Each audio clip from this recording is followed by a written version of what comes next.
What's going on, guys? We are back once again, and we are going to be reviewing Spider-Man Far From Home. Again, I thought I did a review on this, and I guess I didn't.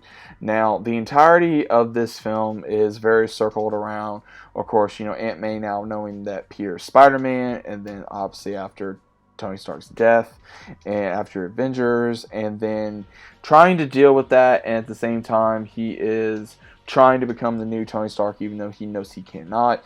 And then once he goes over for his field trip, he meets Mysterio, who's supposedly trying to be the brand new hero, played by Jake Gyllenhaal. And we have everybody returning for the role, and Nick Fury does tell Peter that, hey, we're going to need some help because of these possible unknown threats. And then that's when Peter / Mysterio is trying to help.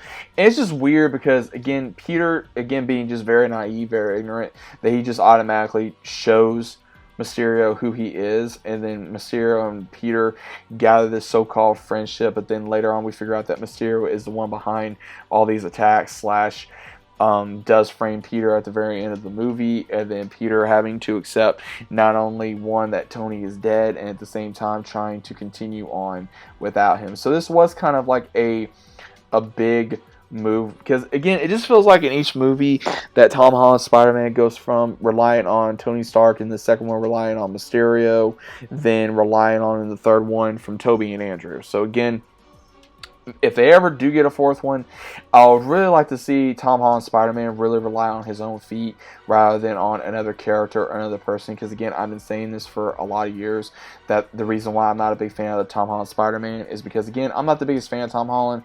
I don't like Zendaya as MJ.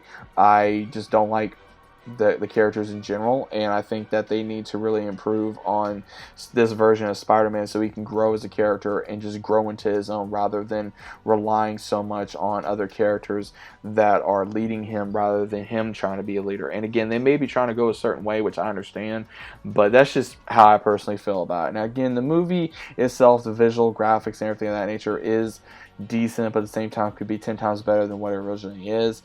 The building of the suit is pretty cool in the movie. The fights between Mysterio and Peter is pretty cool, obviously, with all the special effects and CGI and everything of that nature. But the nighttime cross Spider-Man was pretty cool for that costume. The Iron Suit Spider-Man is really cool as well.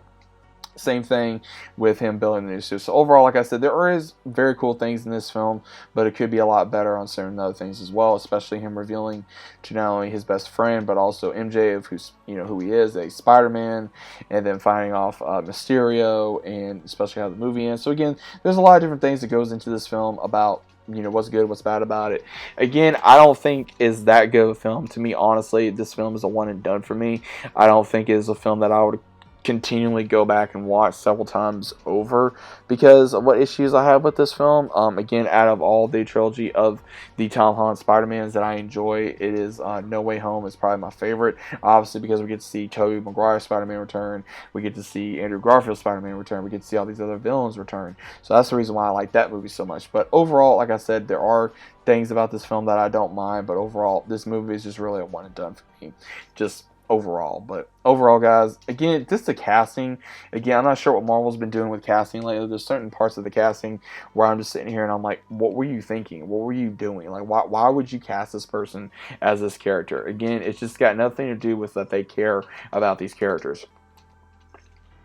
It's more of they just try to do it to make other groups of people feel better rather than the actual fans that care about these characters and want to see these characters do well and improve and see all this character development and see these characters rise and see what they go through, rather than putting things in these movies that really just don't make sense and has no weight to it, is what I would really say. But overall, guys, let me know what you guys think about this down in the comments down below. You guys a fan of Spider-Man Far From Home? If you are, great. If not, that's fine too.